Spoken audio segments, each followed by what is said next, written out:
for being here and for allowing me to be with y'all today. What an introduction. How can I top that? But I just want to say greetings, and let me introduce myself in my Oneida language as well too, as I'm Oneida, English, Irish, and German. I want to share with y'all some about my Oneida relatives today, about my Oneida heritage. So it goes a little something like this. We would say, Sagoli, Nadioliwas, Skanagoga, Skanago, Wugnuktani, Wagitalota, Oniada Aga ni E, Ugwe Uwe ni E, Lagwedio ni Yugyux. I just said in Oneida, greetings, what is the news? Are you with peace? I am with peace. I am Turtle Clan. I am people of the Standing Stone. I am Oneida, and my Oneida name means he is a good man. And it is truly an honor, it's a privilege to be with you all here today. Glendale Community College. I was telling Carla before that when I was at Long Beach and playing some lacrosse, we used to play against Glendale Community College in lacrosse. So I have a lot of love for your college, a lot of great human beings there. Just really impressed with everybody who I've just been getting to meet and be part of the wonderful community you have. So thanks for letting me be part of it here today. So my presentation here today, it is titled Intergenerational Strength, Resiliency, and Love. And I do encourage you all, if you have any comments, questions, ideas, feel free. If you want to hop in the chat, you could raise a hand. You can do it during the presentation, and I'm also going to have some time at the end too for some conversation, some dialogue to kind of talk about it as well too. So if nothing comes to mind as well too, you can always hop in at the end. But just want to start off by saying that you are all human beings who are worthy of love. What an honor it is here to be here on this Gabrielino Tongva Wanyanyo Achiman land. It is truly an honor that I just truly believe no matter who you are, where you come from, you're a human being who is worthy of love. I'm looking forward to sharing with you today about this intergenerational strength, resiliency, and love. So a quick overview, a roadmap of where I want to take you all today. I want to first recognize and talk about whose land we are on. So as Carlos so eloquently did that before as well too, and just kind of unpacking that even more, and some of the people as well too who are still here on this land to this day. I want to talk about you something heavy with y'all today, but I want to do it through acknowledging education and honor. And I've heard it said that when we help heal ourselves, we're helping heal our ancestors who did not get a chance to grieve, who did not get a chance to process that trauma as well. So we get a chance to do that right now as well too. As when I share it with you all, I'm not just holding it by myself anymore. It's something that we will be holding and sharing together as well too. So that talking about the Indian boarding and residential schools, I then want to talk about is this theme of intergenerational strength, resiliency, and love. We'll talk a lot about intergenerational trauma, and it's the yes and, that ampersand for more of saying yes, and there's also this intergenerational strength, resiliency, and love that after forced extermination and genocide, that Native peoples are still here to this day, thriving, creating a better world for 7 generations to come. And that notion of 7 generations to come. So we'll talk some more about that as we get going here. So welcome to the show. Happy to have you. Happy Native American Heritage Month. And let's continue on here. So if you recognize this question, whose land we are on? And I love this by this Native activist and artist named Greg Deal. And he has this comment here where he says, today I was asked, what is most important to Indigenous people? The land, protecting traditions, your language, or your people? I told him those are all the same things. Even when I tell you about myself of being Oneida Aga, people of the Standing Stone, I'm giving you reference in the Oneida language to a specific spot, which was now in upstate New York, but where our people had come together in a geographic place. So the idea how when we talk about land acknowledgement, the place is so important and imperative. So we talk about these different things, and we do land acknowledgements. I love land acknowledgements. I'm all for them. And it's a yes and then I'm always like, let's keep on making those connections, making those, anytime we can give land back or have co-stewardship or have just listening to the elders and the wisdom that is still here as well too. And I think about it as Indigenous peoples as well too, or people who are in Mexico, Latin America, and South America before colonization. This is Indigenous peoples, all on this Turtle Island of what we call North and South America. So as we recognize these, just going back and recognize these things, maybe you're familiar with this site, maybe you're not. It's native-land.ca, a really good website. And here you can click on put your address in. It'll give you the idea of like whose tribal nations that you're on. And it's, as you see here, we searched Glendale Community College. We look at that Chumash and Tongva Gabrielino as well too. So you're kind of right at an intersection of like these different tribes as well too, different peoples. And Onyo also is the Wanyanyo Achimen, who are not recognized, but are still a tribe and a people. And I've heard the number is as low as 567. I've seen the number as high as 573 federally recognized peoples, federally recognized tribes, I should say, in the nation as well too. But there's a couple hundred state recognized tribes. There's hundreds of other tribes that are not recognized, where they still have a language, they still have a people, they still have their traditions, their traditional governance, art, culture, and yet they are not recognized. So as we recognize all these different peoples as well too, I just wanted to acknowledge some of those different people. So one of them here is this a professor and a teacher here at Cal State Pavungna, where I teach at Cal State Long Beach, is Professor Cindy Alvitre, who's a Gabrielino Tongva woman. You can see her there with her abalone shell earrings as well too. And she has served as the first woman chair of the Gabrielino Tongva Tribal Council. So historic in that regard. I know not for all Native communities, is not all Native people, we're not all a monolith, that we're not all the same, but there are some overlapping cultural things. And indigenous female strength, elder females, this is something that's very important for many Native peoples. The idea that we are on Mother Earth, that each and every one of us comes from a mother, that women have this ability to produce life, and just how sacred and how special that is as well too. So looking to one of our elders here, Professor Alvitre, Auntie Alvitre, as we call her sometimes, Auntie Cindy. Here, Louis Robles Jr. He's the chairman of the Committee on the Native American Burials and Repatriations at CSULB, sometimes referred to as the Native American Graves Protection and Repatriation Act, a very important piece of legislation that has to do with repatriation, which has to do with Native people having their ancestors and relatives having different cultural artifacts and different things for ceremonies that they're returned to the original peoples when these are found during construction or developments, whether it's at a university or with the private sector, a building of a company. So Louis Robles is one of those people, a Gabrielino Tongva person as well too. Another person right here, this is Mitzla. And Mitzla is a Cal State Long Beach alumni, currently works in the anthropology within the human with human bones and our ancestors at UCLA. And this is a shot here which is talking about Tongva land. It's kind of reframing, just like Carla was talking about, this reframing of whose land we recognize that we're on here. So you can look at this hashtag Tongva land as well too, if you're more curious about this kind of with these different pictures and photo series that were here. So another person here is Heidi Lucero, who is currently the chairwoman of the Juaneño Tribal Council. So that tribal is telling you who's not recognized, but whose land we're on. And she talks about, for a lot of our elders, what it means is that the government is actually acknowledging that we exist, right? That we're still seeking that acknowledgement for some people, for Native people, still seeking that recognition of sovereignty. Tribes want to help each other, Lucero said. The more of us that are recognized, the more of us stand up to say, we are the first people of California. It's about working together as indigenous people. Another faculty member where I teach at in Cal State Pavungna is one of these people of the land, of their ancestors have been on this land for millennia. Another one of my mentors here, Dr. Teresa Greger, who's of the Ayape Nation of Santa Isabel and Yaqui Nation. And this is one of the Chumash tribes around San Diego, and whose land we're on here still too, for Glendale. And one of my mentors and advice I give to any of you all who are students out there, my advice to young men and women of color or non-traditional students in college is to not let fear stand in the way of your dreams. I would encourage them to make connections with their mentors and other professionals that they respect or admire and take seriously their advice and guidance.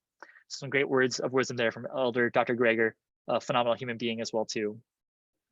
One thing as well too, when we look at land acknowledgements and different things, is looking at the different treaties. For those of you who are legal scholars, if you're familiar with the Constitution, there's this idea of Article 1, Section 8, Clause 3. This is called the Indian Commerce Clause. So in the Constitution, it outlines that the federal government is supposed to interact with tribal nations the same way as it does with different states, the same way as it does with different international entities. And the idea is that that there are these treaties that have been made, and according to the supremacy laws of the Constitution, which is Article 6, Clause 2, it says that any treaties that are made are the supreme law of the land. So just like the Constitution, they're supposed to be upheld. And yet, here is just a list of 374 ratified Indian treaties, all which have been broken in one way or another. Again, which according to the Constitution are the supreme law of the land. So these aren't just, oh, this is a long time ago. That was like, this is the same as how our country was founded. We see in different documents and different things. So this is, to my understanding, there's been almost upwards towards another 500 or so treaties that were not ratified. And for it to be ratified means it was 2/3 approval through Congress, 2/3 approval through Senate, and approval by the President of the United States. Some treaties would be made by people getting a piece of paper and asking someone like myself or yourself who may not be in a position of government influence just to sign over all of the people's land. Or forging documents was very common as well too. They wouldn't even get anyone's signature, just forge the document of a person. Oftentimes alcohol or liquor was used to put someone in an agreeable state of mind or get someone to a point to tell them that they did something that maybe they don't remember, like, oh yeah, this is what happened. And so basically most ways you can think about kind of how malicious ways of dealings could happen and kind of breaking treaties and breaking words. This is what was happened. I know growing up, before I was got educated on a lot of these things, people would tell me like, oh, well, like Native Americans, Indians, they lost the war, like whatever, get over it. So it was not a war. It was it was a systematic idea of different treaties and broken laws and policies, broken promises that are still should be upheld to this day. So you can go on digitreaties.org right here, take a look at those and look at some of the different tribes. So it's still, all of them are written in still their old cursive, old English, but it's like if you look at these things and examine it wherever you are as a scholar, you can help different tribes recognize the rights to different lands and water and gaming and different things that they have inherent rights for from a long time ago. This is from the Declaration of Independence. Now, Declaration of Independence doesn't hold a whole lot of legal binding, but it still is a document that people are influenced by. This is talked about. This is a gorgeous document every time around the 4th of July. But look here on paragraph 29 of this document. It says, he has excited domestic insurrections amongst us and has endeavored to bring on the inhabitants of our frontiers, the quote, merciless Indian savages, whose known rule of warfare is an undistinguished destruction of all ages, sexes, and conditions. So this is still to this day, this is in the Declaration of Independence. No one's gone back to change that. No one's gone back to amend that. Still here to this day, that's in that declaration as well too. So just something just to acknowledge as we have these systems in place, and how do we as human beings create this more just and equitable society to help kind of deconstruct and reconstruct the world that we want to live in, that's just and equitable, as viewing all people as human beings as well too. This is a current event from August of last year, August 2021. This was a Colorado governor here. He avoided an 1864 order to kill Native Americans. So up until August of last year, it was legal in the state of California. Not only is it illegal, but it was an order to kill Native American people. So this is the governor here signing this bill, and this is something that DNC made a big deal in the community. This is a piece of legal framework and legislation as we go forward too. So I encourage you all as scholars, as learners, as people part of the political system, public service system, to see those things and make changes. Another example we'll go here to in a second is the Secretary of Interior, Deborah Haaland, who was once a congressperson, now overseeing all of the native lands. And she has changed, I believe the number is upwards towards 620 different parks and national monuments that had derogatory native names in them. And now they changed them just recently to now the traditional words of different people's languages. So a lot of those words were I would not encourage you to use this phrase. I'm telling you for the sake of science here, but they'd say like squaw, which is this is an offensive derogatory word terms towards Native American women. And this is used in mountains and different parks, and over 620 of these recently just changed. So where we're at right now in terms of holding this conversation, having this month, how beautiful and profound it is that we're helping create the world that we want to live in, helping reconstruct that one for all those who never got a chance to grieve, all those before us as well too. Our National Parks Director, for the first time, is a Native person from the Confederated Tribes of the Umatilla Indian Reservation, Chuck F. Sams III. And he's been phenomenal as well too in helping get this co-stewardship of different national parks with the different tribal peoples of the lands. So far, there's been 80 agreements set up between tribal peoples, tribal governments, and different state and national parks to have co-stewardship of these traditional lands. Another person here, Representative Sharice Davids, who is Kansas's 3rd Congressional District, Ho-Chunk Nation of Wisconsin, still with us today. Another person as well who's being the change they want to see in the world would be Paulette Jordan, who served in the Idaho House of Representatives from 2014 to 2018 of the Coeur d'Alene Nation. Just a few of these different faces and different people as we talk about the land, and we always talk about the language and the people who are still here as well too. A couple of those people were other of those people. One of them, as we're here in California, we're looking at Jordan Ramos, who is the first California Indian person to be elected to the California State Assembly, Serrano Cahuilla person. So making history up until that point, which in case you didn't know, like the 1849 gold rush, I know it's definitely like glorified. Growing up going to Knott's Berry Farm, it's like, cool, let's search for gold. It's going to be awesome. Well, actually what that was really the legalization of genocide of California natives who were here before this as well too. The whole gold rush was all the people who were originally here, right? They were displaced as settlers started to come in and talk about this gold rush, this westward expansion. Go west, young man, go west. And it was encouraged just to shoot and kill the native people who were here so you could have the gold as well too. And it was the idea as well for the mission systems, even before that, the idea was they were all made by indigenous enslaved peoples. So every mission you go to is, I know in California system in 4th grade, it's really uplifted to see this as this beautiful thing and saying, and yes, and that was actually built by indigenous enslaved people, and they're built on top of burials of just massive unmarked graves of the people who built them as well too. So to have someone like Jordan Ramos, a Native person, having their family history be that, and then to be in the government to be the change they want to see in the world, gives me so much inspiration and hope and excitement for the next chapter as we think about 7 generations to come. Another phenomenal leader here is the Wilma Mankiller, who is Cherokee Nation first female principal of the chief of the Cherokee. Just a strong leader. So if we acknowledge the land, acknowledging the leaders, acknowledging the people who are still here and still yet to come as well too. And another one here is Mary Peltola, the first Alaska Native in Congress as well too. We have indigenous peoples, our Alaska Natives, indigenous Hawaiians, the Hawaiian Islands as well too. Again, we talk about indigenous people in Central America, South America, and different peoples as well too, are who we are as indigenous peoples, and our responsibilities and rights to help the generations to come as well too. So this is just from the National Parks and Service right here, from the website, recognizing that they're issuing new policy guidance to strengthen tribal co-stewardship of national park lands and waters. This is from September 13th of this year, so very recent. This stuff I've been fighting and asking for it for a while and lobbying for it. So it's so exciting to see this is actually a reality. Like things that I've been asking for a while. It's actually happening now, and it's just at the precipice. We're just at the tip of the iceberg in terms of what's getting started here. But so much more good things to come, and so many more opportunities to come in terms of recognizing sovereignty and having this co-stewardship, this co-partnership, viewing each other as human beings, and viewing and acknowledging the original peoples of this land as well too, and with honor and respect.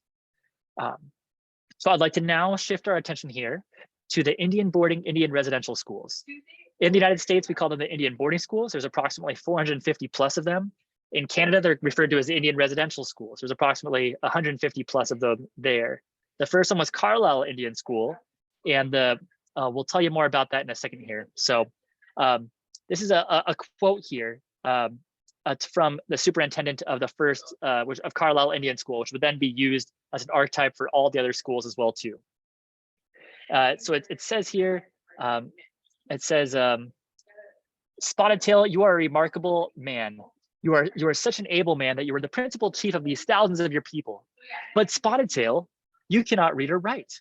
You claim the government has tricked your people and placed the lines of your reservation a long way inside of where it was agreed that it should be.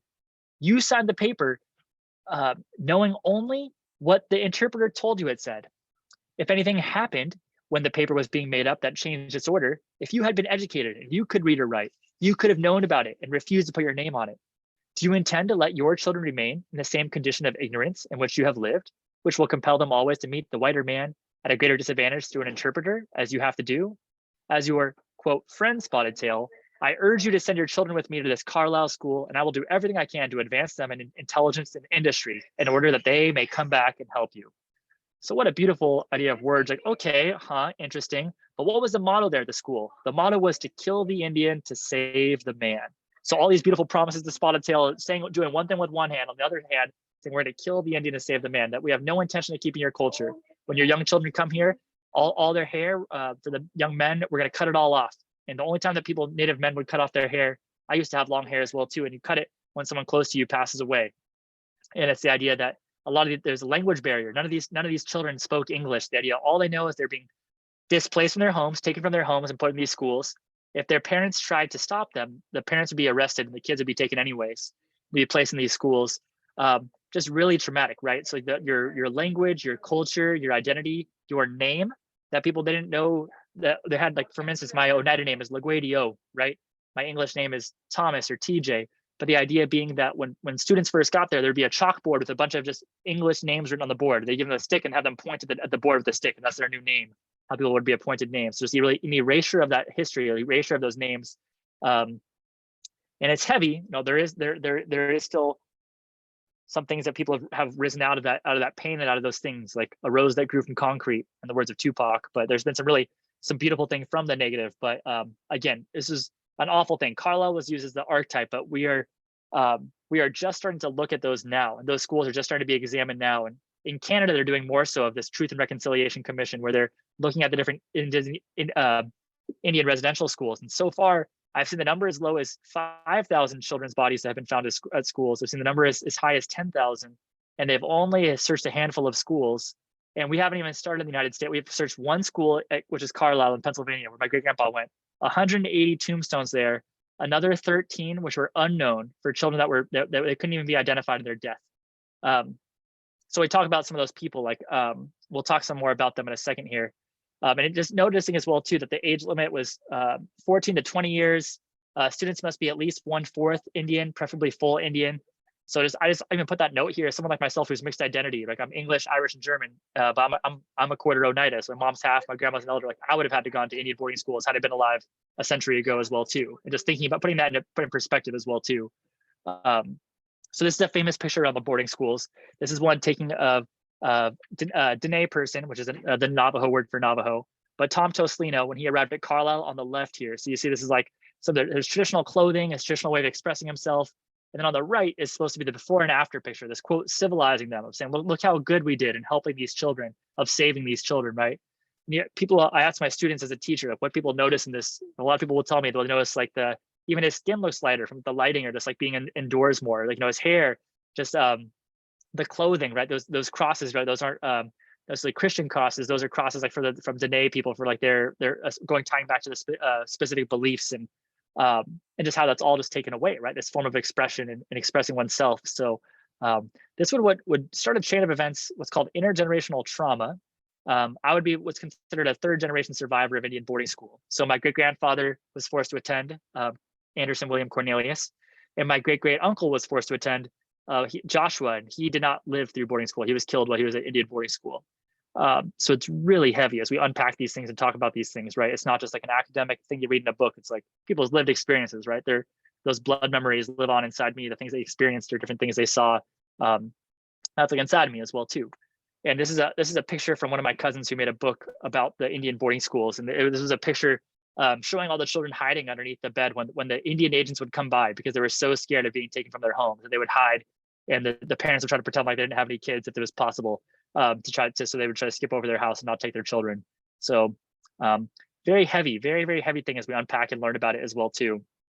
But in doing so, when you learn about the intergenerational trauma, it's that ampersand of the yes and intergenerational trauma and intergenerational strength, resiliency, and love, which is the theme of today's message as well too.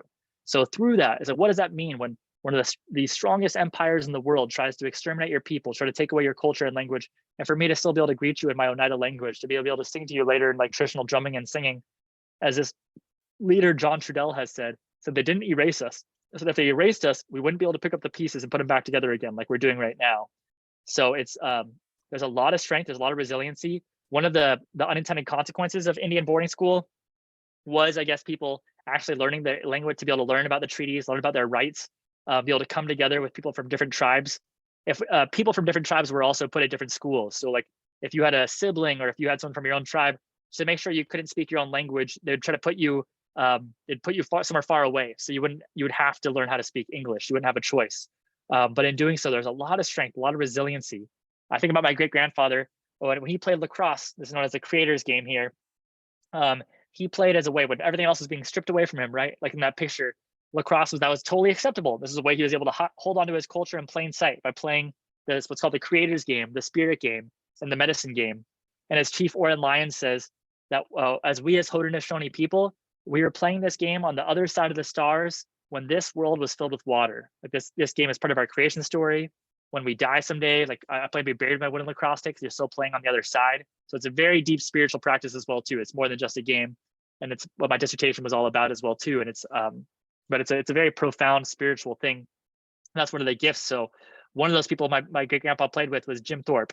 And if you've never heard of Jim Thorpe, his native name is Watho Huck, which means bright path. And he was Sac and Fox and also the citizen band Potawatomi. Lived to be 65 from 1887 to 1953. A picture of him here. A famous athlete named by Sports Illustrated and ESPN as is one of the greatest athletes, if not the greatest athlete of the 20th century. So of all the 1900s, you're talking about like Michael Jordan, Tiger Woods, a bunch of other athletes. They're saying, no, Jim Thorpe, greatest athlete of the 20th century. Also the first president of the NFL. Little fun factoid for you as well too, a native person. But Jim Thorpe here. So Jim Thorpe, he competes in Sweden and he competes in the, while he's still a student at Carlisle Indian School, and they're getting terrible food and nutrition. At this point, my great uncle talks about how he said that some of the food had maggots in them. Like only when there was like agents coming to look at their school, they get fed nicely to make it seem like they weren't getting fed so badly. But they're getting like terrible resources, terrible stuff. And yet Jim Thorpe goes in 1912 to Sweden, where the Olympics are happening, and there he competes in the pentathlon, which is I think the 5 events, and then the decathlon, which is the 10 events. And he wins gold medal in both of them. He's a phenomenal athlete, amazing. And he does this as well too. President William Taft writes a letter to him upon Jim Thorpe's return to the United States. It says your victory will serve as an incentive to all to improve those qualities which characterize the best type of American citizens. This is from President Taft. But the wild thing about that was that actually, at the time, that he was not a citizen yet. When he did this in 1912, Native Americans were not given United States citizenship until 1924. So even as President Taft is saying this, Jim Thorpe was not he wasn't even a US citizen when he was competing for the US, because Native Americans weren't given that right until 1924. So whether he knew this or he didn't know this, but it was even the President of the United States, they did not recognize this relationship. But but even when he was there, he was the Carlisle boy who did good, was how they explain how he was described as. But he was definitely applauded for it. And other people as well too. I'm writing to congratulate you upon having in your school the greatest all-around athlete in the world. No doubt the school is proud of him as I am, not only as an Indian, but as an American citizen. Please extend to Mr. Jim Thorpe my felicitations. Joseph K. Griffey. But again, a lot of people, I think it's just a lot of like, we don't have the internet. There's not the same like different things in terms of connection that people didn't even know that Native people were not citizens yet. Maybe some people did, some people didn't. But it was definitely a misnomer of people recognizing him as this when they were not given U.S. citizenship yet. But phenomenal athlete, and just kind of explaining what I was doing now, what I was saying. If you want to learn more about Jim Thorpe, I'd highly recommend it. A phenomenal athlete, really inspiring story, of really an unsung story you should know about. If you go on YouTube, you can just type in Jim Thorpe documentary. There's like a 55-minute long one about his life. I believe it's from ESPN Sports Center. This website here, Bright Path Strong, so giving you a lot of information about Jim Thorpe as well too, who was only an athlete, but eventually when he made his way out here to Southern California, he made his way out to Hollywood and he started being in movies. And at the time, there was a lot of misrepresentation of natives in film, not the most positive or the best representation of natives in film. But Jim Thorpe, he would at least be like, well, let's at least have Native peoples in these roles, and they're portraying Native peoples. Because before that, they were giving all these roles supposed to be Native people who were not even Native Americans. So he lobbied. He was really integral. He was a key part in getting other Native American actors jobs during that time as well too, in Hollywood as actors as well too. You can also look here at his Carlisle Indians records student file. As I think it's in 2016, Carlisle Indian School made it public record, all the different student files there and student records. You can look up and see about the different students and their discipline records and the notes and the letters they had to them about different things. So that's about that. And then this last part I want to talk about Jim is with this the story of a mismatched shoe. So I'm going to tell you about it here. There's a famous picture of Jim Thorpe, and it's this one right here. And in 1912, and he's wearing 2 mismatched shoes, and he's wearing the U.S. gear. And again, a lot of people not sure the correct story, the true story. People are like, oh, well, maybe it's just because he was poor, like he couldn't afford it. Not true. What happened was Jim Thorpe was getting ready to compete before. And the way that Chief Orrin Lyons, who's the faith keeper for the Onondaga, he taught me this. He said the night before the event, one of his own teammates was so jealous of Jim that they stole his shoes so that he couldn't compete the next day in his events. Now, one of his own teammates stole his shoes because he was so jealous of him. He didn't want it, that he figured that, okay, then he won't be able to do it. The next day, Jim wakes up. He sees what's going. He doesn't have any shoes. You know what he does? Makes no excuses. He goes to the track and he starts getting ready to go. He starts looking in the trash can just for different people if they've used different shoes that they're old ones, they go on the new ones. He just starts picking through trash cans, finding different ones in different trash cans, finds these 2 different shoes. He has to put on different socks so that like the layers of socks that they'll fit, so that they'll be like, it won't go too much around. He goes on to win the pentathlon, decathlon in these shoes out the garbage, and doesn't make a big deal about it, doesn't really tell anyone about it. Like, this is a story I've been passed down like through Chief Orrin Lyons, but it's this is what I talk about when I'm talking about intergenerational strength and resiliency. Even though the chips are down, the cards are stacked against you, like you shouldn't succeed, and yet you do anyways. Like, how beautiful and profound is that? And I think as Native peoples and as all peoples, wherever you come from, the idea of having that intergenerational resiliency, that we are our ancestors' wildest dreams of what they have fought for us to be where we are today. and that we can have that strength, that same strength and resiliency to continue forward, and even when things happen what they shouldn't have happened, that you still strive to be successful, you still strive for the best. And it was only in just this July of this last year that Jim Thorpe's gold medals were reinstated to him. That historically, after he won those gold medals, he also played a number of different sports. At the time, he was playing baseball, and it was amateur, but it was somewhat professional in that, yes, you were getting paid to play. I'm told that in today's standards, that Jim Thorpe would have been getting paid roughly about $300 to play baseball, US dollars. So not a ton of money, right? But he is doing this. The rules of the amateurs, the rules of the Olympics at the time was amateurism. It was this notion that if you were a professional athlete, then you're disqualified from being able to win any awards or win any events. So it was very common for different people who are Olympians to, when they'd played baseball or played different sports, they would use a pseudonym. They'd use a pen name. You'd use a fake name. So now you wouldn't get yourself in trouble for playing baseball over here, but being in the Olympics.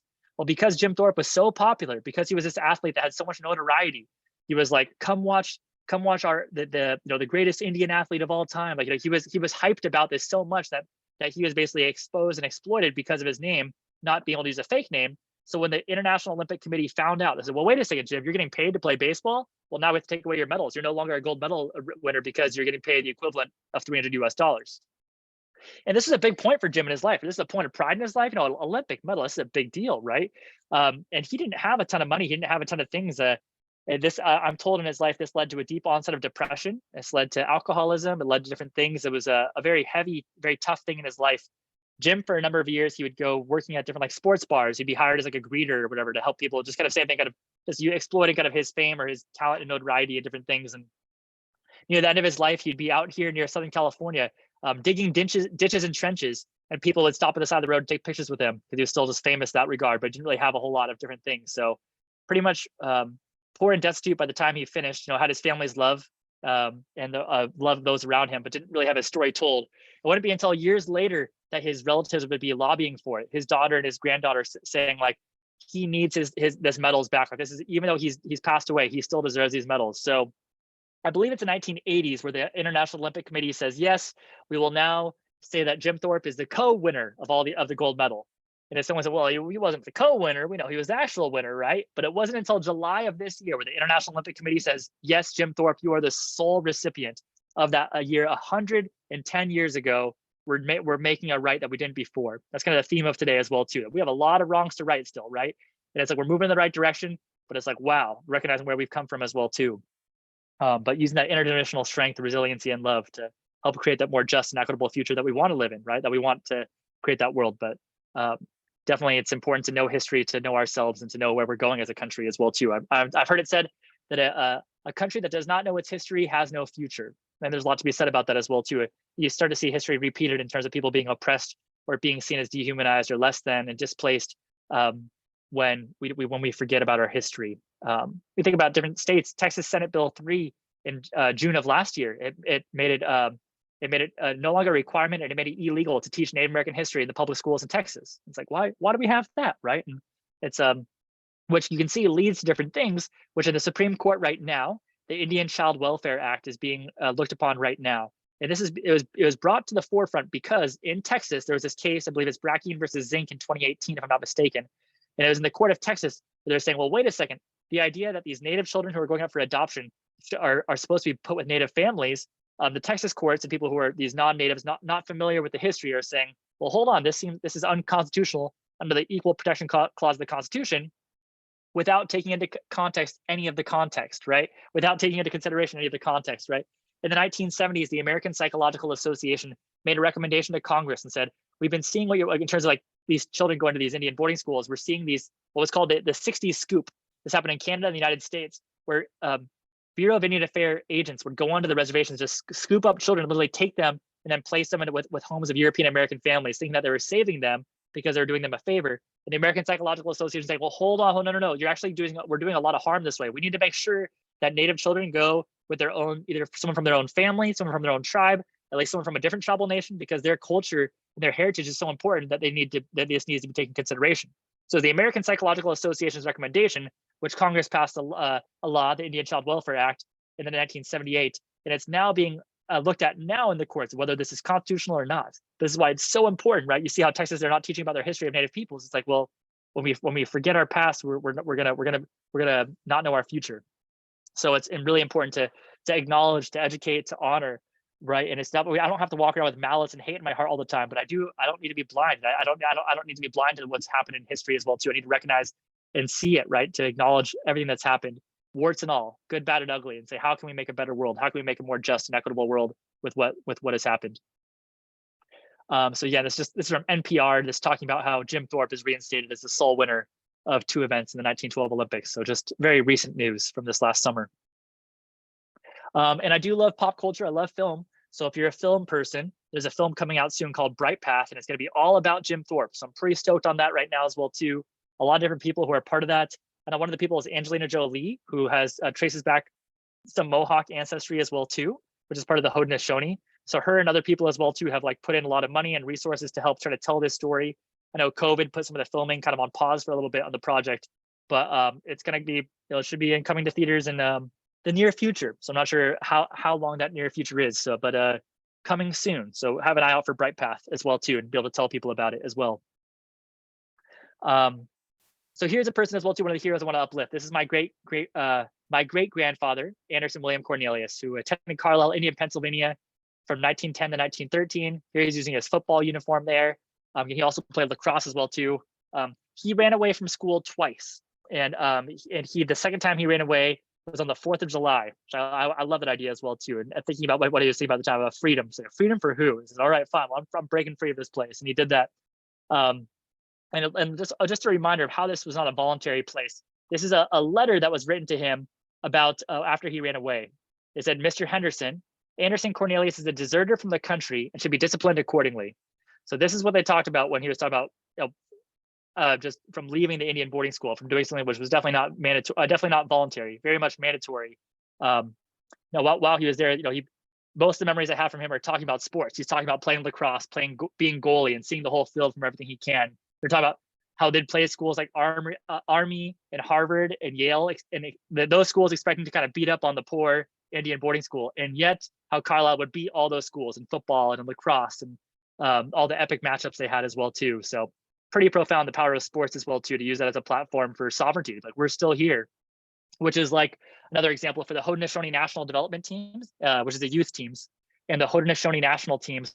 It's a lacrosse team that competes against teams 54 countries in the world, people like USA and Canada, and they're one of the best teams in the world.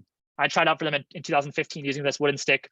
It's such a great honor to be like carrying on this responsibility of my ancestors. And they say for the Haudenosaunee player pool, it's roughly like 400 people they're pulling from to make our team. They say people like United States and Canada, it's anywhere from 400,000 to 600,000 players they can pull from. And yet Haudenosaunee are still they can still beat these. Canada's ranked #1 for indoor lacrosse. The Haudenosaunee ranked #2, USA #3. But still, to be able to beat United States in lacrosse, it's a pretty big deal.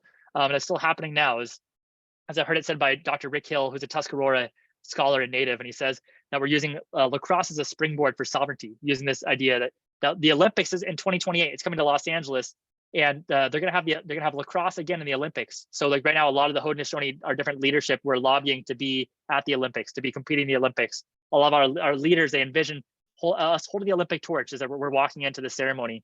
As just last summer, they had the World Games in Birmingham, Alabama, which is a qualifying event for the Olympics, and there the Haudenosaunee competed, and so it's a really big deal as well too, that they're still here to this day. And when I think about the resiliency, and I think about my great grandfather as well too, that my great grandfather served in the U.S. Army Calgary during World War I in 1918. Him and 12,000 other Native people before they were U.S. citizens. Before they were U.S. citizens, they gave their lives for this country. And I remember I was asked some relatives, I said, why is that? Why would you do this? Something that feel like everything's been taken away from you. So when you're a warrior, you're connected to the land, and you have to protect the land and the people no matter what, no matter who's in charge. You protect the land. And in interviews from my great grandfather, he talked about so that he fought in service so that someday, maybe one day, one of his relatives would be able to have those rights that what he fought for. That maybe one day he'd be able to have those rights that he fought for as well too. So those are the things that I think about as a public servant, someone who served in public office, trying to be the change I want to see in the world.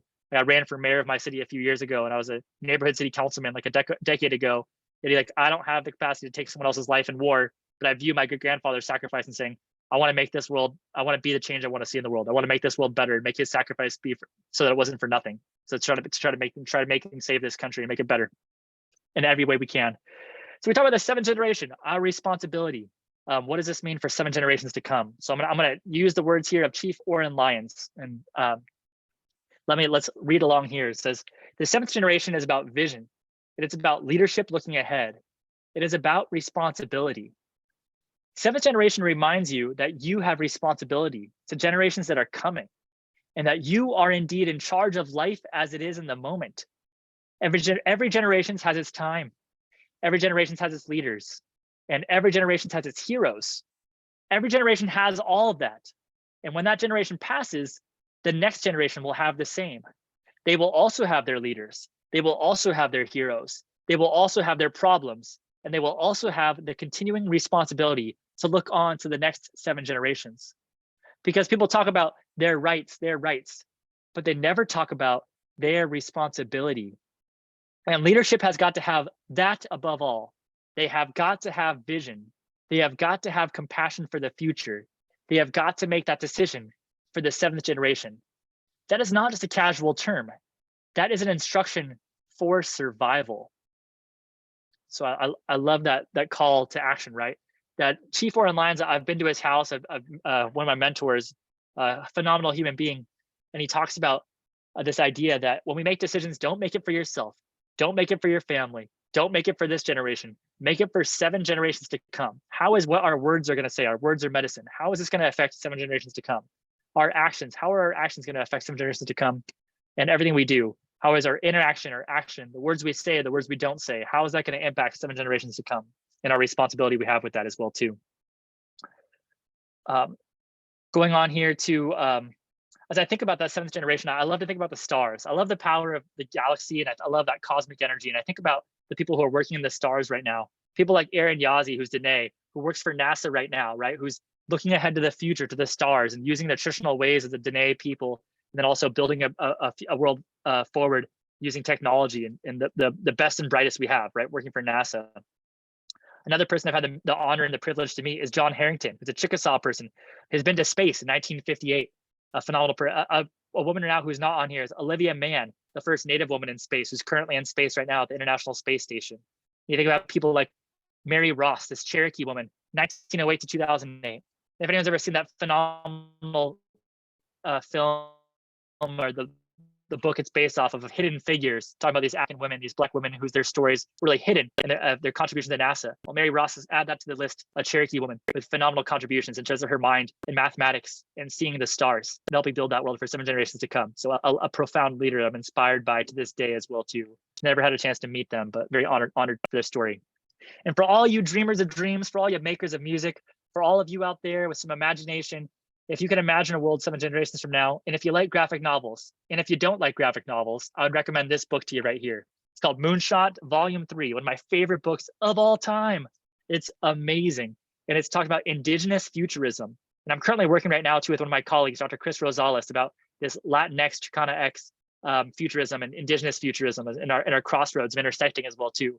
And so it's imagining a world 7 generations from now of this, like Wakanda is like African futurism, like Afrofuturism is an example of Wakanda from Black Panther. But like this idea of this graphic novel, it's an anthology of a bunch of short stories of different tribal nations, different artists telling what does it imagine like in stars, in space, where spaceships look like trees and they're using their traditional knowledge in different ways. Sorry, I'm getting really dark in here as well too, but thank you very much, Rio. Thank you. Thank you very much. Here at Long Beach City College, lights going out on me, but I got my colleague and friend Rio here to help me out. But I'd highly recommend this graphic novel for you to check it out. Really powerful stories, really powerful images, really a beautiful idea of just not envisioning people just here today, but in 7 generations to come. What does that look like? I love this quote here from John Trudell. It says, "We have lying dormant in us a genetic memory, and in that genetic memory there is knowledge. There is knowledge in that genetic memory that goes back to the ancient, to the beginning for us. And in this genetic memory, there was a time when we were all tribes. Every human being lived within a tribe. Every human being recognized this reality, that the earth was the mother and the sun and sky were the father. Father sky, mother earth." Taken from this Trudell documentary on YouTube. I highly recommend it. You look at Trudell up on YouTube. It's about a 52-minute documentary. It's about 5 minutes in, this quote here. I love this one as well too, from a native rapper called Prolific the Rapper, in his song called Black Snakes. And he has this song, he's Lakota, Mexicana, and European American as well too. So he says, every group of human beings shares the same stars. And if the earth is not your mother, are you from Mars? Phenomenal question as well too. Phenomenal question. Love that one to sit with and think about it as well. And here, this is from Dr. Donald Warren, who's a Oglala Lakota name, means Pejuta Wakasa, which means medicine man. And he says, let us remember, we all drink from the same stream of consciousness. We are all connected by that same stream of consciousness. We are all related. What we do to each other, we do to ourselves. Act kindly toward my people, for indeed, my people are your people. And a story I want to share here as well too, it's from an excerpt from Echo, and it's by this artist named David Mack, a Cherokee artist. It's about this protagonist named Maya, and Maya happens to be deaf. So let's hear about what Maya's story has to say here. Later on, when I realized there is this thing called sound, I will ask my father all kinds of questions like, what does laughter sound like? What sound does grass make? When I hear that rain makes a sound, I will ask, what sound do the clouds make? Does sunshine make a noise? What does the rainbow sound like? When I ask him these things, it makes him laugh and cry at the same time. And then I ask what that sounds like.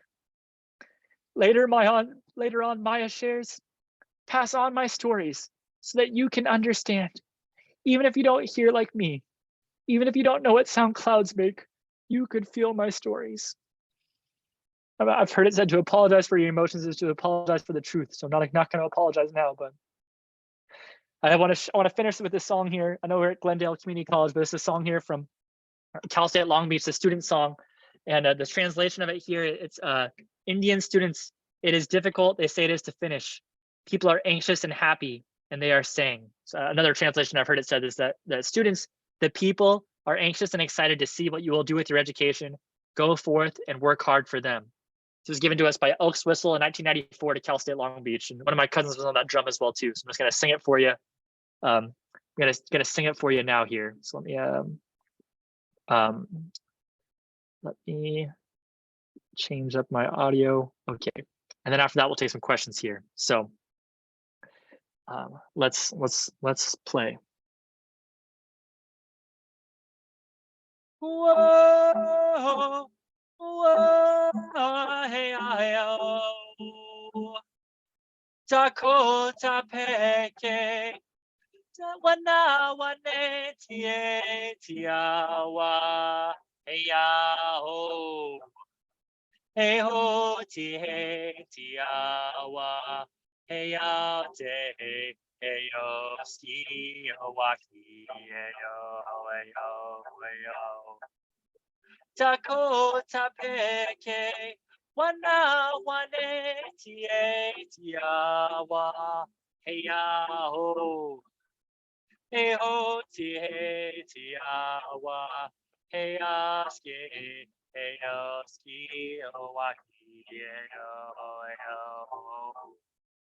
Dakota Peke, wana wane tie tiawa, hey ho. Hey ho tie tiawa, hey te, hey ski wahi yo. Just wanted to say to each and every one of you, Yawonko, Ganalunkwa, Nugiwa, and it means thank you, I love you. Until next time. I know we're not done just yet, but I just want to appreciate my expression of gratitude for each and every one of you. We are all related. We are all connected. We're all worthy of love. My last thing I'll say, as part of being Oneida, it's all about having a good heart, a good mind, and a strong fire, which is having love for myself, love for my family, love for my community, love for my world, having a strong sense of peace, a generous sense of humor, and recognizing that my spiritual flame can ignite other people's spiritual flames as well too. So with that, I want to open it up here for any questions. You either hop on the mic, hop in the chat, hop on video, whatever you feel comfortable with. Any comments, reactions, ideas. The only questions, the only bad questions are when you don't ask. If you have a question, make sure to ask it, because I want to put our minds together. We say in Oneida, let's put our minds together, so be it in our minds. So any different thoughts, ideas, reactions? Go for it, David. Thomas, thank you. You mentioned a couple of books and YouTube videos, documentaries that we would that should interest us. I'm curious about your recommendation for a YouTube video for my daughter that deals with the schools that you were referring to early in your talk. Fantastic. Thank you very much for asking that right now. Let me, I'm about to put into a chat right now. I also teach at Cal State Pavungna. We call it Cal State Long Beach. And one of the classes I teach is American Indian Studies. So I put together this YouTube playlist for you as well too. Let me just, I'm gonna put the link in the chat right here as well too, so you can check it out. Here is a, so within this playlist, I'm just gonna share it with you here. Within this playlist, there's some videos as well too, talking about the Indian residential schools, Indian boarding schools. This is the playlist at large. I'll put the, some in particular, I'm just gonna take a, I'm gonna take a screenshot of these videos just so you can kind of get an idea of them. I'll put this in the chat really fast as well too. But phenomenal question. I definitely, the medium of film is such a beautiful way to be able to tell really powerful stories that need to be told. So definitely, here's a screenshot of 4 different YouTube videos I'd recommend as well too, David, when talking about specifically about those. So one of them is a talk I've given as well too about kind of about the history of it and different things as well. But a resource. I know this is being recorded, so I'm not sure what the policy is for sharing it as well too. But I believe knowledge is for sharing. It's for putting our minds together. So whatever they can take away from this or those videos. That's a great question, David. Thank you for being here. Thanks for educating your family, and thank you for being a human being worthy of love. Thank you so much. And then also be sure to email you all to the information that is being shared in the chat. Thank you so much, Carla. Yeah, perfect. Yeah, I put the PowerPoint in there so you can go check it out yourselves.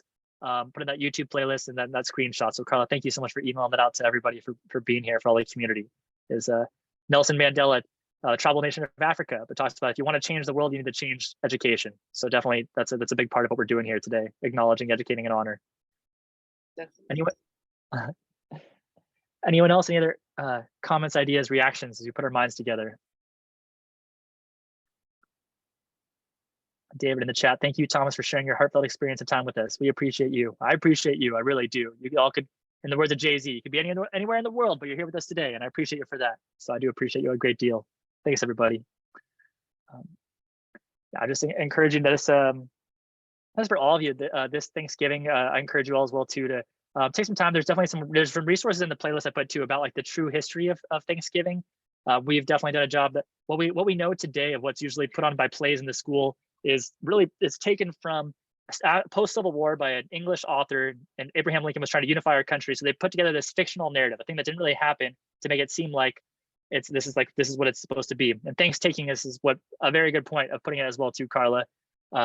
Usually I find myself like in the closet crying this time of year, just kind of seeing all the misinformation, different things. Are just like in 1647, Governor John Winthrop was giving Thanksgiving for the safe return of colonists after the massacre of the 300 Pequot people in their sleep as well too, as he burnt the village when they were in their sleep. And a lot of times after that, this Thanksgiving proclamation originally and sometimes when it came from England was like for harvest or for different things, the victories and battles. But as it kept being in the United States, those victories and battles are against Native peoples. Like that's the battles we're talking about. So when we're talking about these different giving thanks for it, it's a heavy thing, but at the same time, it's I think we do more of a harm by perpetuating falsehoods. So I definitely encourage you to take the time to research, to learn about these things, and just to recognize, not to villainize or to put shame on people, to be like, but how can we create a true narrative, and how do we create a world that's just and equitable for everyone going forward, that doesn't perpetuate more harms of lies. So Mary Lynn, thank you for all that you just for being here, right? Your presence, and I appreciate you all a lot, a great deal. So thank you for being here. So any questions for Dr. Reed, y'all?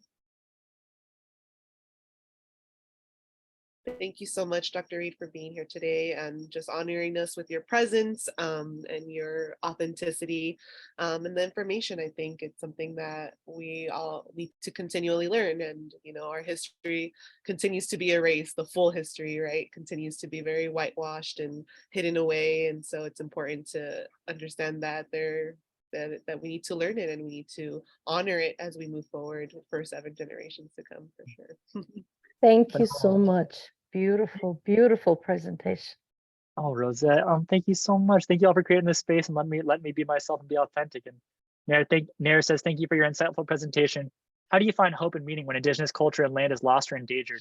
No, I've heard it said that this is our power as Native people. It's like when we pray, and it's all peoples, right? My ancestors are with us, like everywhere behind me. It's not just me. It's like when I'm doing that, it's all those generations before me. So I think the hope is the idea that, like Chief Warren Lyon says, never take the people's hope away. You never take the people's hope. You always give them hope. So I just have hope because I know people are good. I know people are bad too, but I know there's so much love and so much joy. People I meet every day, and the experiences and the spiritual things I see every day. I know there's meaning. I know that we're on the precipice. I know we're like on the brink of something happening, of like a good, positive, this evolution and change of us coming together as human beings and wanting to like just reframe and reconstruct where we've been. So my hope is in this imagined future, 7 generations from now, of us having our true history and just seeing and having our culture preserved. And as John Trudell says, right, you didn't erase it. If you erased it, we would not be able to put it back together again. So that's a lot of hope, just hope for what could be.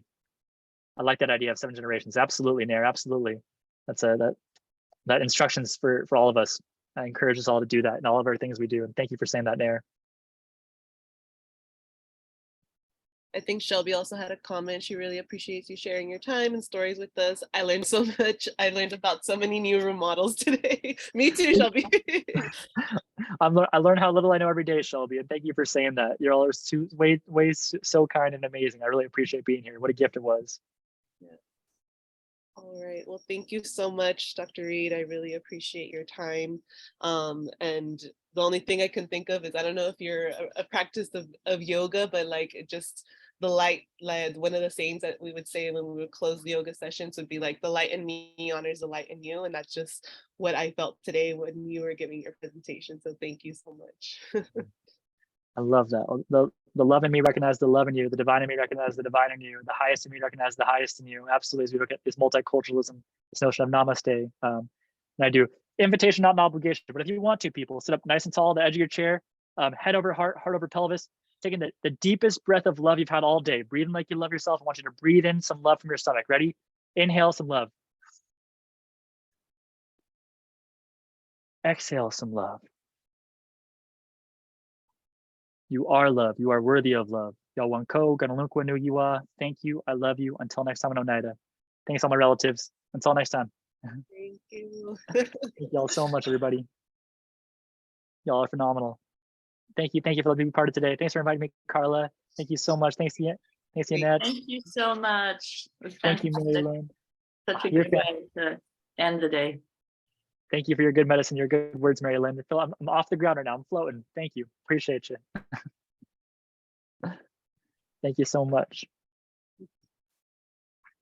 Thanks again, Rosette. Thanks for being here, Gerald. Appreciate you both. Thanks for joining us.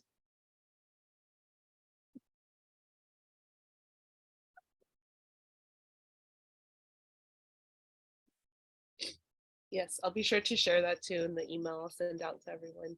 So that they can familiarize themselves, and hopefully if you're okay with email too, I could also provide. Oh yeah. But thank you so much for being here today.